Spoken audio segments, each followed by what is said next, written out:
Alô? Alô? Bom dia, pessoal. Meu nome é Fabiano.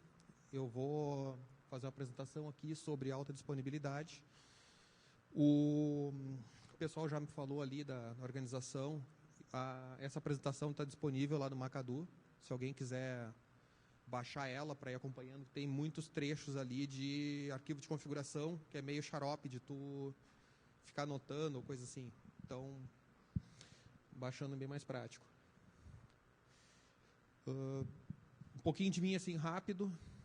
Eu trabalhei com desenvolvimento por uns 10 anos e desde 2000 eu tenho trabalhado na infraestrutura.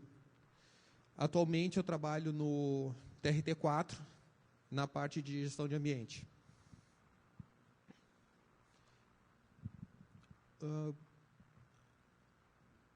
Digamos o seguinte, tu tem uma aplicação, um site, que ele é bom, o teu usuário é feliz, ele gostou daquele teu site.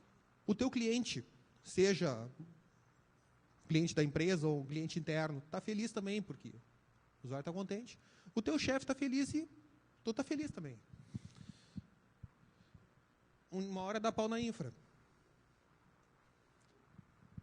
O teu site continua sendo bom, só que a infra não é. O usuário não está feliz, não interessa que o teu site seja bom se ele não funciona. E o teu cliente não vai estar feliz.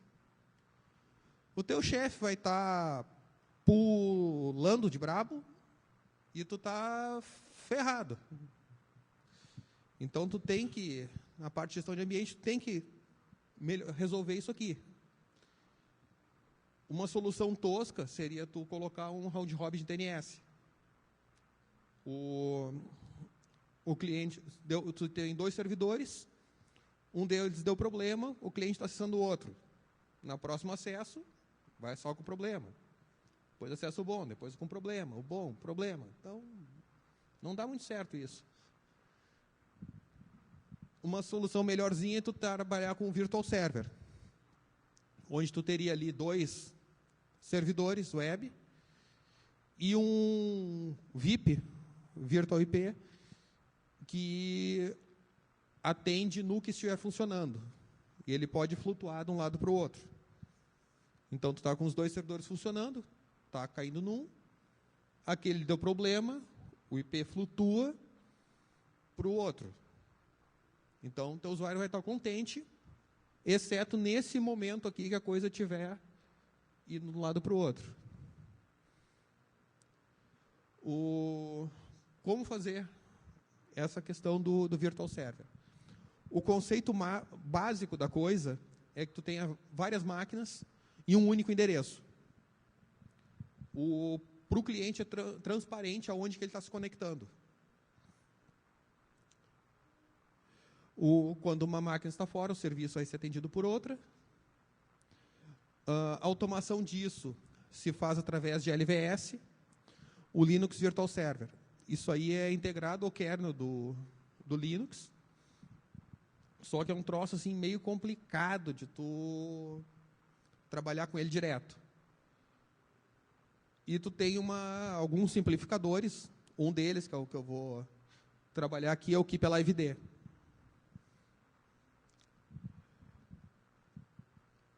Para tu colocar um Keep Alive D, uma função básica dele é tu ter um IP virtual que flutua entre as máquinas.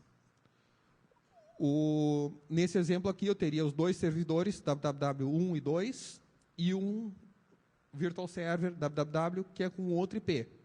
O que seria visível para o cliente seria aquele IP virtual.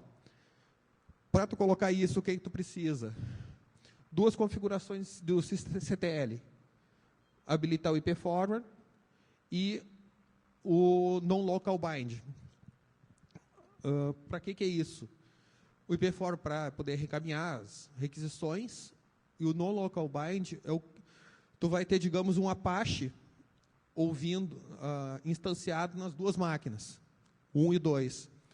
Só que ele vai estar ouvindo o IP 10.0.0.3.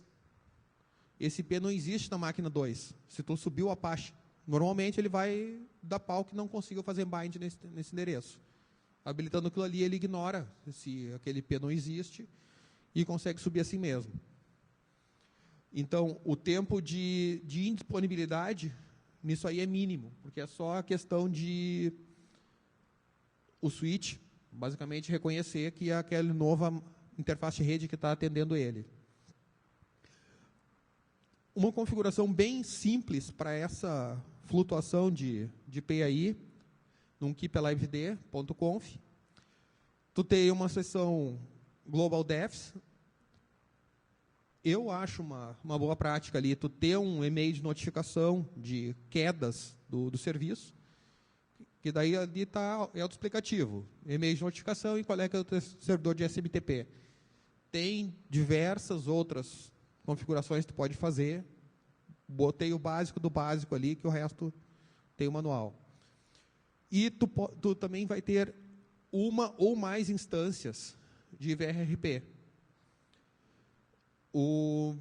Essa ali é uma configuraçãozinha básica, estado backup ou master. Daí vai meio ao gosto freguês. No manual diz para tu colocar estado master no teu principal e backup no outro. No dia a dia, a gente chegou à conclusão que é melhor tu colocar o estado backup em todas as instâncias e, depois vou falar ali, pela prioridade, eles votam entre si quem que deve assumir como master. Inclusive, outros serviços, nós temos lá um gateway de internet, um appliance, o funcionamento dele é isso aí. Todos sobem como backup. Qual a interface que tu vai estar ouvindo? Virtual Router ID. Tu pode ter vários balanceadores na rede. E eles vão conversar entre si via VRP, multicast. Para eles saberem qual grupo de roteadores que ele está, tu usa aquilo ali. Aqui vai uma outra dica, depois eu vou falar disso aí de novo, mas já falando agora. Muda sempre isso aí. Ele vem com o valor default, não me lembro qual que é agora, só que se tu mantiver aquele valor e algum trombudo pegar e instalar um keepaliveD na sua máquina para fazer algum teste, vai enlouquecer a tua rede. Então, não mantenha o default nisso aí. Prioridade, 100. A rigor, isso aqui é a única coisa que tu vai ter de diferente entre os keepaliveDs. Isso aqui vai ser usado, como a gente definiu ali os dois como backup, baseado na prioridade que ele vai definir qual deles que vai estar ativo. Se tu tiver 3, um com 100, um com 90, outro com 80, o com 100 assume, se ele estiver fora, o com 90 assume, por aí vai. A autenticação, outra coisa aqui também, bem simplório, a senha. Tem outros tipos de autenticação, mais complexos, mas acho que não é o caso, pelo menos aqui. E, por último, os VIPs que ele vai subir. Nesse exemplo aqui, eu tenho um VIP só. Mas, sei lá, tu vai fazer o mesmo balanceador, vai atender 2 serviços LDAP diferentes. Tu vai ter 2 coisas ouvindo na porta 389. Então, tu vai precisar de mais de um VIP ali.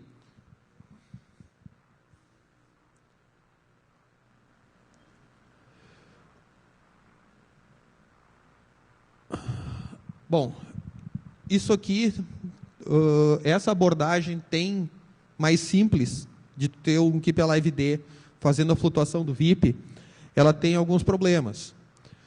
O primeiro deles é que tu vai ter que configurar o keepaliveD em muitos lugares. Eu tenho um servidor web. Tá, tenho que configurar ali para fazer a flutuação em todos os servidores. Também tenho um servidor de FTP, também temos servidor de LDAP. Então, começa a ficar trabalhoso isso. Tu desperdício de recursos também. Tu vai estar replicando esses negócios em vários lugares. Agora, o complicado. Como é que ficam os Windows? Pá, vamos compilar o KeepAliveD com SigWin. Cada um, mas não começou a ficar quadrada a coisa. E no 4 ali ferrou. Appliance. Não tem o que tu fazer. O appliance é uma caixa fechada, tu não pode ficar instalando coisa nele. Então, tu precisa... É uma abordagem melhor tu ter uma outra coisa na frente. O KeepAliveD, ele até tem... tu pode pegar e fazer... O ideal é tu fazer uma separação do Virtual Server, que é aquele VIP, do Real Server, que é o cara que vai ter na requisição. O KeepAliveD até tem essa funcionalidade. Então, o que a gente teria que agregar nele para isso? Coloquei ali em relação ao arquivo anterior, tu teria uma configuração de 2 Real Server, 10.0.0.1 e 2, e como ele fazer o teste se o cara está ativo. Vai conectar na porta 80 e timeout de 2 segundos. Já melhorou um pouco a coisa. Só que se tu olhar aqui, depois a gente vai ver isso, que não está meio estranha essa configuração dos servidores. Funciona, mas não é o melhor dos mundos. A gente trabalhando o KeepAliveD para fazer essa distribuição de carga numa máquina separada, ao invés de só flutuar IP, uma coisa bem crítica é o Health Check. Ele tem 3 modos, 4. Um deles é o TCP Check, que a gente usou ali, que é bem simples, que é a porta e o timeout. O outro é um Miss Check, que tu passa um parâmetro, um executável para ele fazer um teste. Um exemplo disso aí é se tu quer fazer um round robin de um balanceamento do DNS. Eu posso botar um dig ali testando se a resolução de nome está funcionando. Fazer de um LDAP. Posso meter um LDAP search ali, com alguma query conhecida para testar se está ok. E, por último, tem ali o HTTP GET, que tu tem uma URL de HTTP e um digest, que tu tem uma ferramenta que vai te formar o checksum do retorno esperado. Tem uma ferramentinha que vem com o próprio KeepAliveD, que tu passa o URL e ele te retorna qual é que é o checksum dessa URL. A porta, timeout, número de retentativas e o delay antes de tentar de novo. SSL GET é a mesma coisa, só que, como o próprio nome diz, trabalha com SSL.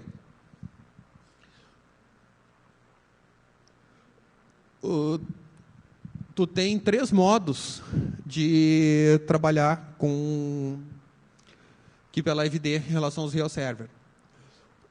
O modo Direct é um que tu,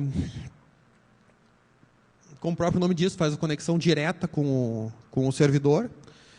É bem eficiente isso aqui, inclusive, porque tu recebeu uma requisição, o teu balanceador recebe a requisição, ele repassa a requisição para o Real Server, e o Real Server devolve direto para o cliente, não passa pelo balanceador o pacote de retorno. Para tu fazer isso aí, tu precisa fazer algumas mexidas lá no teu Real Server. Tu tem que habilitar roteamento nele, configurar uma interface de loopback para o VIP e fazer que o teu serviço ouça esse VIP. Isso que está aqui no exemplo. Eu tenho ali que o meu VIP é o 10.0.0.3, www, e os meus 2 servidores web, eu tenho na interface de loopback configurado esse VIP. O balanceador, quando receber uma requisição, ele vai mandar, por exemplo, para o 10.0.0.1, dizendo que ele deve reencaminhar isso aí para o 10.0.0.3.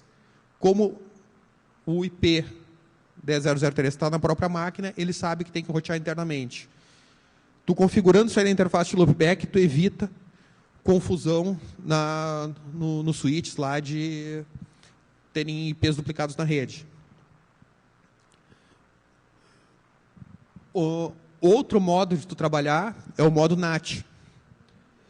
Só que isso aí também implica em tu mexer no teu real server, porque tu tem que mover ele para uma rede roteada. E o modo TUN, tu não vai querer fazer isso. Basicamente é um troço que tu teria um túnel para uma outra rede. Então, se alguém quiser fazer isso, olhe a documentação, mas nunca vi alguém usar. Uma configuração só com Keep Alive D, tu tem alguns problemas. Tu tem limitação na manipulação de HTTP. Vocês lembram ali naquele HTTP GET? O que eu tenho ali é como testar se o servidor está ativo. Eu não consigo trabalhar com virtual host, por exemplo. Eu vou ter que ter, para cada servidor web, eu vou ter que ter um IP diferente. Eu não vou conseguir manipular headers também. E outras coisas também que tu precise manipular de HTTP, tu não consegue. O monitoramento é bem limitado quando a gente compara isso aí com outras soluções. E o principal é que tu precisa mexer nos real servers. Daí, como é que ficam os Windows e como é que ficam os appliances. Aqui, vou trazer um caso prático que nós tivemos lá. Até a gente tinha um suporte lá de um cara da Red Hat que tinha trabalhado para a Microsoft. E a gente precisava fazer um balanceador para LDAP, consultando no AD.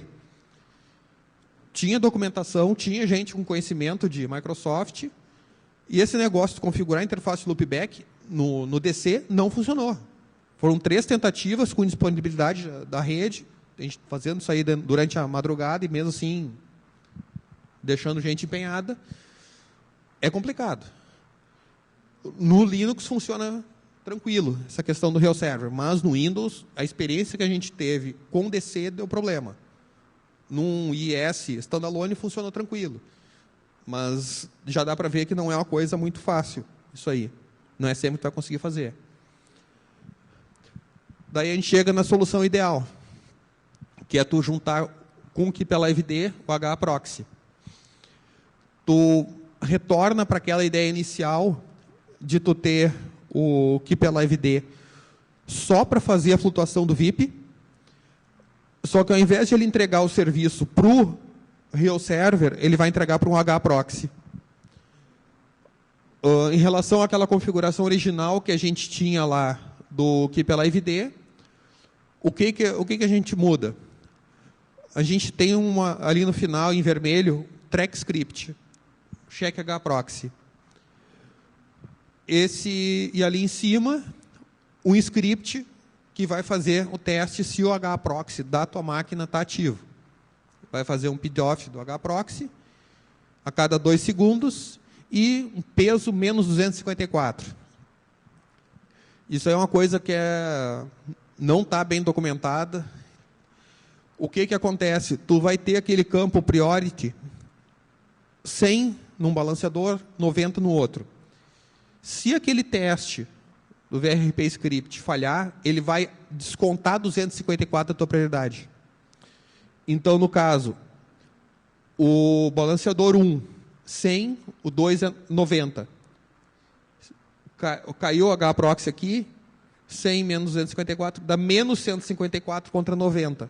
O LB2 ganha e ele assume o VIP. Aqui até uma coisa meio bobinha, mas se tu começar a viajar em cima, tu pode começar a gerar situações bem complexas disso aqui.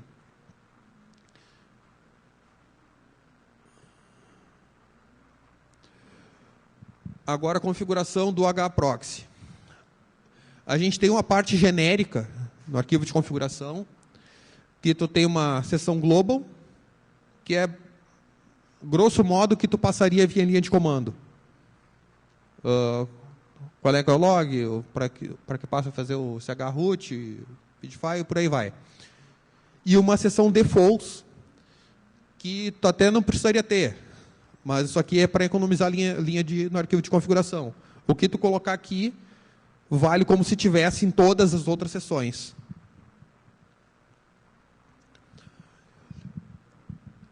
Na parte específica de cada serviço, tu tem 2 modos de trabalhar.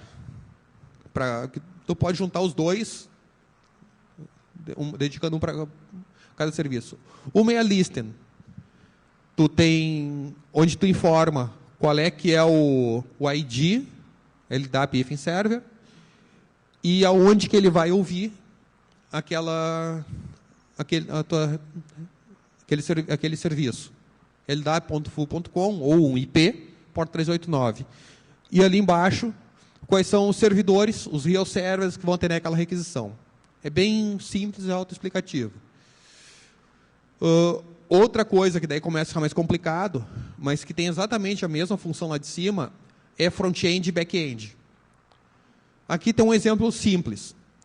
Eu tenho um front-end HTTP, que eu vou ouvir na porta 80, e eu tenho 2 servidores, um www e um www de homologação. Eu tenho uma ACL, que vai analisar o header da requisição, header HTTP, coisa que o KeepAliveD já não conseguiria fazer. E eu vejo, is www, se a URL tiver aquele full.com, e www.html, e daí depois eu tenho um if ali para ver qual o back-end que eu vou usar. Nos back-ends, tem o algoritmo de balanceamento. Cookie, o nome do cookie e alguns parâmetros ali para ele. E server, os 2 real servers. O check vai fazer o teste de disponibilidade do serviço. O cookie e o valor do cookie.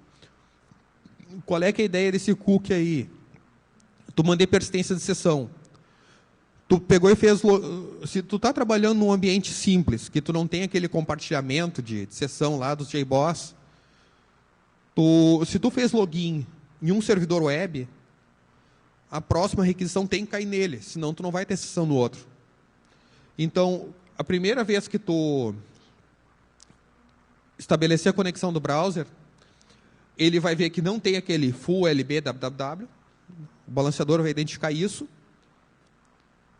vai escolher qual servidor que vai atender, e no que ele for devolver o pacote, ele vai inserir aquele cookie com o valor Node www1 ou www2. A próxima requisição que o browser mandar, já vai vir com o cookie preenchido, e o balanceador sabe para onde que ele tem que mandar a requisição. Back-end www.html, mesma lógica, mas eu tenho um servidor só.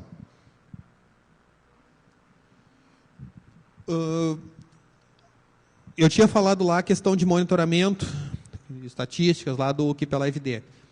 O hproxy tem um recurso meio simples, mas bem fácil de tu ter ele, que é aquele stats. Tu faz um listen stats no teu arquivo de configuração, com aquelas 3 linhazinhas ali, definindo uma senha, e tu tens essa telinha aqui que te mostrando alguns status. No caso aqui embaixo, não sei se dá para ver, na apresentação deve dar melhor, eu tenho que o S1 está ativo há 4 segundos, o S2 e o S3 estão a 1 minuto down. Daí tem número de pacotes recebidos. Então, é uma coisa fácil de tu visualizar como é que está o teu serviço. SSL offloading. O que geralmente se faz é que tu tem um certificado configurado no teu servidor web. O conceito do SSL offloading é tu tirar essa configuração de SSL do teu Apache e levar para o teu proxy reverso, no caso o hproxy. E a comunicação entre o hproxy e o servidor web fica HTTP puro. Se tu tiver 2 balanceadores também, a mesma lógica ali. Tu vai ter tudo HTTP do balanceador para baixo e HTTPS para cima. Tu fazer isso aí, tu tem várias vantagens e algumas desvantagens. Tu vai fazer uma única configuração de SSL. Quando tu tem um ambiente heterogêneo, que geralmente é o que acontece, tu vai ter que configurar HTTPS no Tomcat, no JBoss, no Apache, no Nginx, no IIS. É um inferno. Fora o que tem aplicações que tu instala e elas já geram um certificado autoassinado e para tu mudar aquele certificado tu vai ter que estudar a documentação, como é que funciona. Assim facilita muito a vida. Outra questão é a segurança. A chave privada não fica no servidor da aplicação. Eu não sei como é que é nas empresas de vocês, mas lá no TRT é uma praxe que chega um consultor externo e tu entrega uma senha de root para o cara e o cara sai fazendo tudo no teu servidor. Depois ele te diz, ó, está funcionando, quando precisa de manutenção, tu mexe aqui, aqui e aqui. Nessa lógica aí, tu tem que entregar a chave privada para esse cara. Mesmo que tu não entregue, o cara configure tudo e depois tu vai lá e coloca, o dia que tu precisar de um suporte, se tiver habilitar acesso remoto para o cara, se ele quiser, ele copia a tua chave privada e leva embora. Desse jeito, não. O balanceador é tu que administra, ninguém tem acesso e a chave privada está nele. E uma pequena vantagem, provavelmente, seria a economia de processamento do servidor de aplicação. O balanceador é uma máquina que não tem quase processamento, está muito tranquila. Então, levar para ela isso aí é irrisório. Desvantagem de tu fazer o SSL offload. A dificuldade que tu vai ter com aplicações mal comportadas. Tu vai ter aplicações bem feitas, funciona uma maravilha. Aplicações mal feitas, tu vai ter trabalho. Principalmente quando o cara não quer corrigir o código. Às vezes isso aí pode inviabilizar tu fazer isso aí, mas com esforço geralmente tu consegue. E outra desvantagem é a ignorância do fornecedor da aplicação. E acontece muito. Muitas empresas que desenvolvem soluções e te entregam não sabem nada de infra. A gente caiu lá esses tempos, os caras colocaram uma aplicação em Tomcat, ouvindo na 8443, SSL.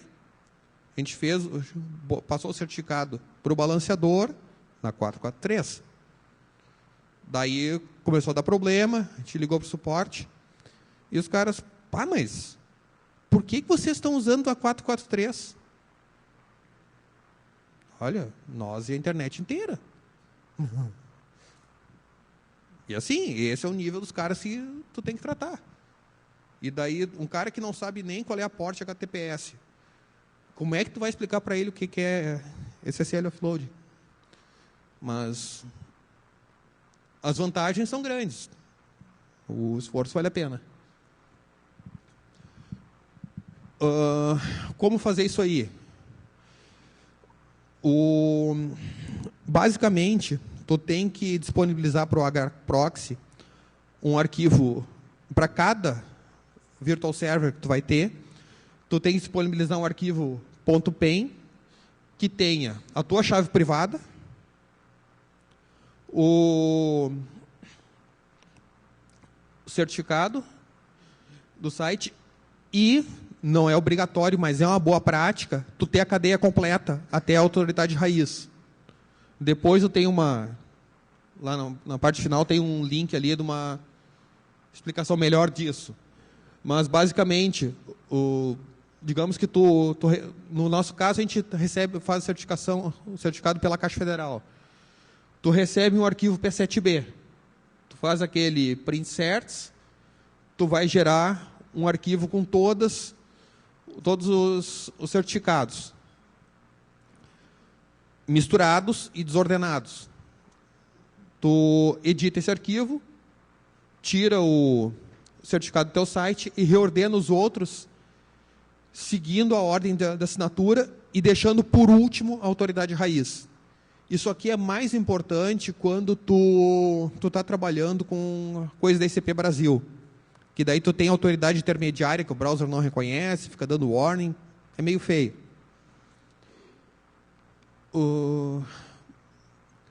Isso aqui depois a gente tem ali configuração,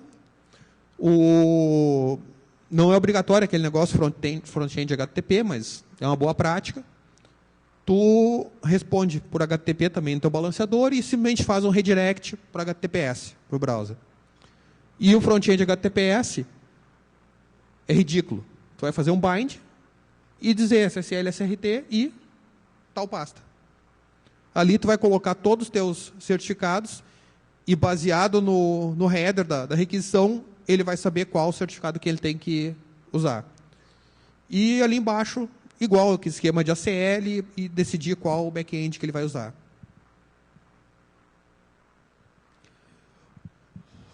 Correndo agora para dar tempo das perguntas. Algumas coisinhas assim de dia a dia assim, de como fazer. Eu tenho 2 servidores web e quero que o segundo atenda requisições só se o primeiro estiver fora. Muito simples, tu bota uma cláusula backup no servidor que tu quer deixar em standby e usar ele só quando o outro estiver ativo. Eu tenho 3 servidores web, um físico, 2 virtuais, e o físico tem muito mais capacidade de processamento. Quero que metade do tráfego caia no físico e a outra metade seja dividida. Tu usa aquela cláusula de peso, peso 50% ou 50%, como entender melhor, para um e 25% para o outro. Poderia ser 2, 1 e 1? Pode. Interessante seria só a proporção. Eu, particularmente, prefiro fazer que a soma feche 100 para, visualmente, fica mais fácil de identificar. Tenho 2 servidores web que acessam objetos em 2 servidores de aplicação RMI. Situações normais, eu quero que a requisição do web 1 caia no servidor de aplicação 1. Se eu quiser fazer algum debug, alguma coisa, é mais fácil de eu analisar log, sabendo que todas as requisições desse caem naquele, do que se eu tiver que ficar com log picado. Mas, se um servidor de aplicação estiver fora, o outro deve atender os 2 servidores web. O back-end www é igual, que a gente já tinha visto antes. O que muda ali, a gente cria um listen RMI, ouvindo, sei lá, porta 2098. Modo TCP, que ele não vai estar trabalhando em HTTP. TCP log, o formato muda um pouquinho, ficar coerente. O server 1 e 2, nada de novo ali. As últimas 5 linhas, que é a treta. Uma CL que diz, se a origem da conexão é o www1, é que ele comes from www1. E daí, 4 cláusulas use server. Daí depois, se quiser, dá para montar uma máquina de estados ali, mas a lógica funciona. Quando ele vai processar aquilo ali na ordem.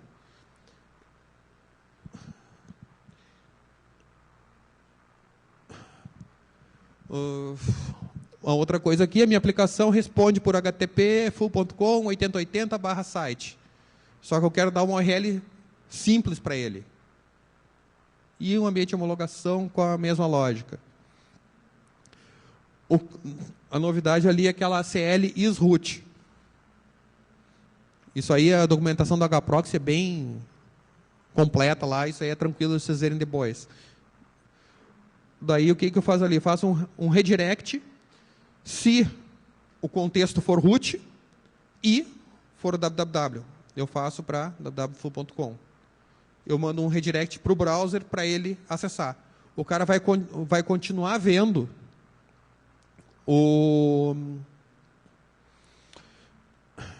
ele vai continuar vendo lá full.com/site. Só que ele não vai ter que digitar isso. Isso é uma coisa assim, que na prática a gente viu lá que tu ficar tentando mascarar totalmente a URL do usuário dá um trabalhão, dá efeito colateral e não traz grandes benefícios. O que muda para o cara é ele não ter que ficar lembrando de digitar contexto para entrar no site. Uma outra coisa, a minha aplicação não se comporta bem com SSL offloading. E analisando o tráfego via Firebug, vi que a aplicação está enfiando um HTTP // no header. O que acontece?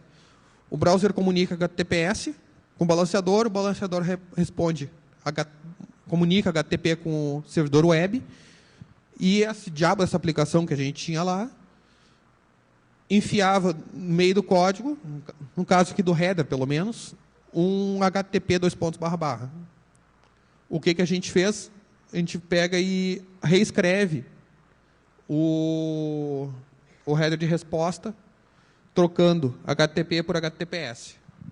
Tem muitos recursos de manipulação no hproxy. Isso aqui é só um exemplozinho bem simples.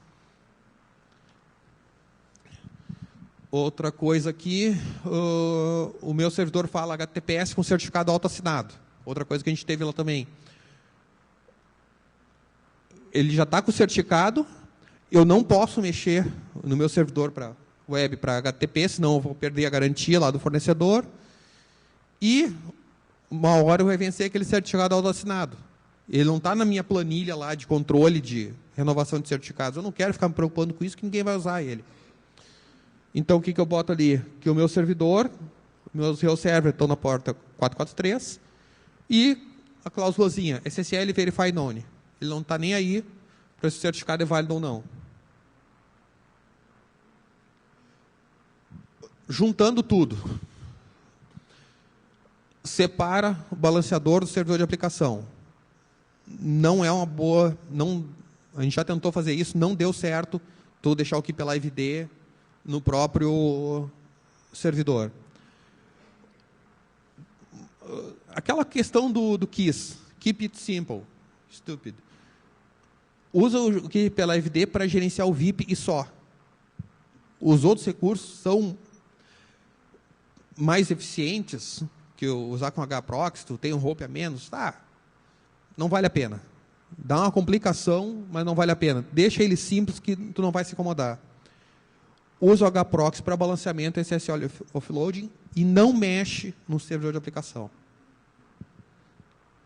Quanto menos tu mexer, menos tu vai ter problema. Tu consegue resolver o que a gente teve até agora, o que não era bug de código mal feito em aplicação, tudo a gente resolveu na camada do hproxy.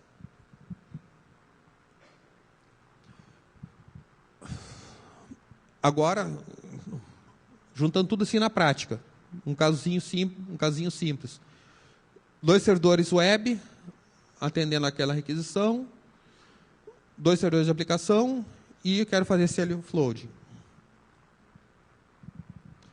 Seria essa situação aqui. Eu tenho um usuário acessando o hproxy no balanceador, a requisição é atendida pelo www, pelos servidores web, eles não conversam direto com o servidor de aplicação, eles conversam via balanceador.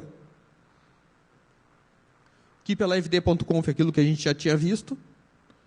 A única diferença entre as máquinas vai ser aquele campo priority, que vai ser 100 num e outro valor no outro. hproxy.conf, global, defaults, aquele negócio que já estava. Aqui configurações do listing, os frontends HTTP, HTTPS, o backend www, que a gente já viu ali, com o peso. No caso que eu botei diferente, botei 2 e 1.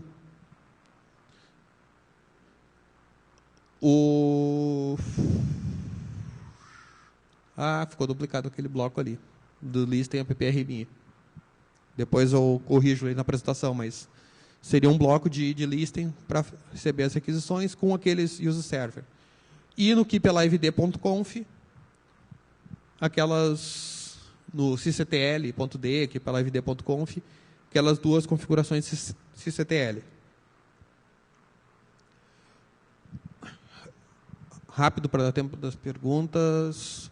Dicas aqui. Mantém o ambiente de teste. Tu vai criar um ambiente com 2 balanceadores para tu validar a solução. Quando tu botar isso aí em produção, mantém um outro esquema de balanceadores de teste. Que vai chegar uma aplicação nova para tu integrar, tu vai ter que ficar mexendo em configuração do hproxy, mexe, remexe, mexe, remexe, vai dar pau na aplicação do cara, tu vai ter que ficar fazendo um monte de experiências e não é legal tu fazer isso aí no ambiente de produção. Então, deixa 2 maquinazinhas virtual, chinfrim, com um balanceador de teste. Se tu estiver disponibilizando serviço para a internet também, cria balanceadores separados, um para a internet e outro para a intranet.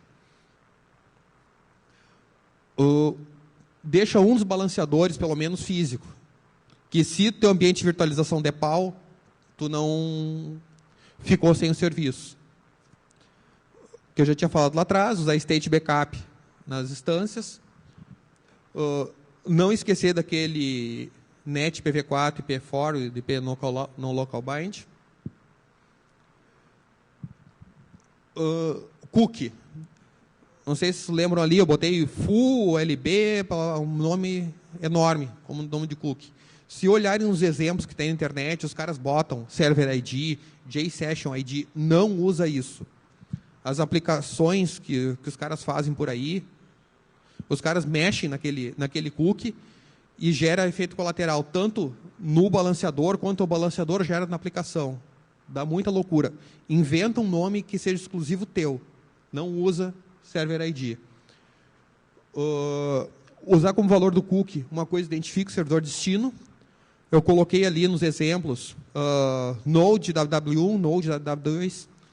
Isso aí, quando tu tiver um usuário com problema, tu vai dizer, abre teus cookies aí, me diz qual é o valor que está em tal coisa.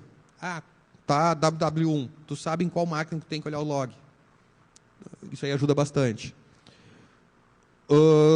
Servidores de desenvolvimento e homologação, coloca no balanceador. Mas eu só tenho um servidor de homologação, não tem por que usar balanceador. Bota, que senão tu vai ter comportamento diferente quando for a produção. E bota também servidor de desenvolvimento, porque o desenvolvedor, enquanto ele estiver trabalhando, ele já vai estar com algum eventual efeito colateral do balanceador levando em conta. Quem não está acostumado, aprenda a usar o Firebug, ou no Chrome também tem um equivalente, e TCP-Dump e Wireshark. O Firebug, principalmente, porque quando tu estiver trabalhando no HTTPS, é muito mais prático de tu ver os comportamentos estranhos que as aplicações às vezes têm, para tu saber como trabalhar isso aí lá no hproxy. Facilita a vida do usuário. Lembrar de full.com é bem melhor do que full.com 2.8443/default/login.do. Mas tem um link disso aqui na minha página inicial. Cara, para que complicar? Bota uma URL direita. Facilita a vida do cara. Também pesar a relação custo-benefício. A solução ideal pode não ser melhor. Aquele negócio que eu falei lá atrás de tu usar o Keep Alive ID com o Direct é o mais eficiente. Beleza. Só que a complicação que aquilo ali gera no teu ambiente não é melhor. Então, pesa sempre o que é custo-benefício. Também eu já tinha comentado, ocultar o contexto do site pode ser complicado. Na mesma relação de custo-benefício, o cara acessar full.com e aquilo ali fazer um redirect para full.com/default, resolve a vida do usuário, não ferra a tua. Se tiver, isso aqui já aconteceu muito comigo, se tu tiver em dúvida, se o seu chefe chega, mas dá para fazer tal coisa com hproxy? Provavelmente dá. É muito flexível o software e leia o manual. E, de novo, colocar servidores de homologação no balanceador. Bota, é importante isso. Vai evitar muita complicação. E aqui, alguns links úteis depois para quem baixar a apresentação. O manual de configuração da HProxy, esse aqui em HTML, facilita. Se tu der um search lá no Google, geralmente tu vai pegar um TXT. Isso aqui é bem mais prático, tu vai ter hiperlink lá das sessões. O site do HProxy aqui pela IVD, Linux Virtual Server, para quem quiser ir mais longe nos conceitos lá de balanceamento. E esse aqui esse URL compridona aí, é explicação do porquê daquele negócio tu ter a cadeia completa do certificado. E também meu e-mail está aí à disposição se alguém quiser alguma coisa. Agora, se alguém tiver alguma pergunta, não sei se o Macadu ao vivo.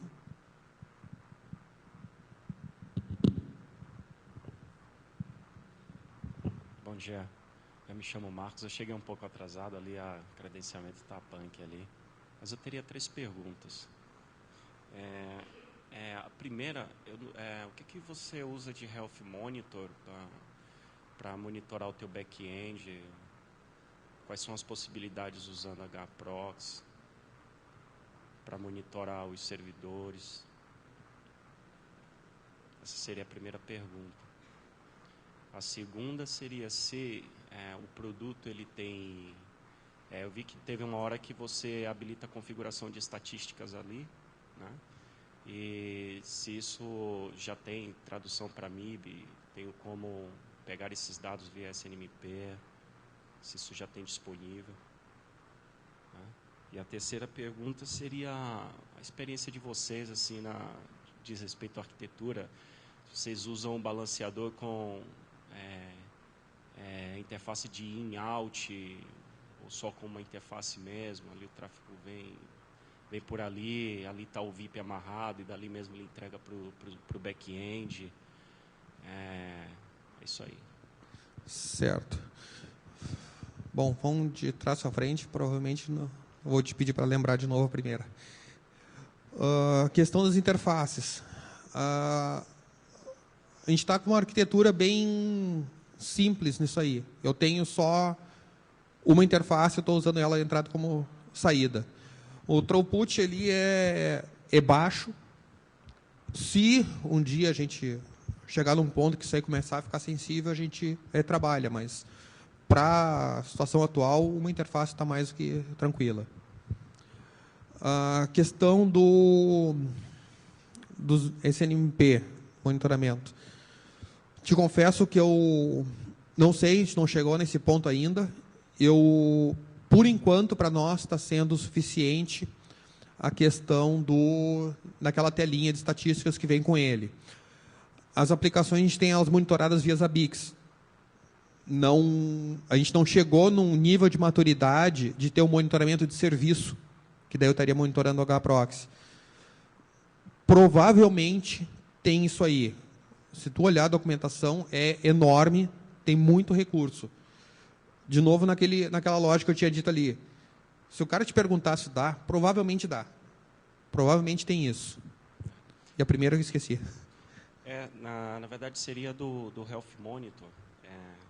Porque, de repente, eu tenho dois ou mais servidores no back-end e um para de responder lá na porta de serviço. Como é o HProxy, ele tira o cara de serviço e não passa a mandar tráfego. Ele tem um Health Monitor padrão dele para fazer esse trabalho? O que ele tem é aquele teste de disponibilidade. Vamos ver aqui rapidinho.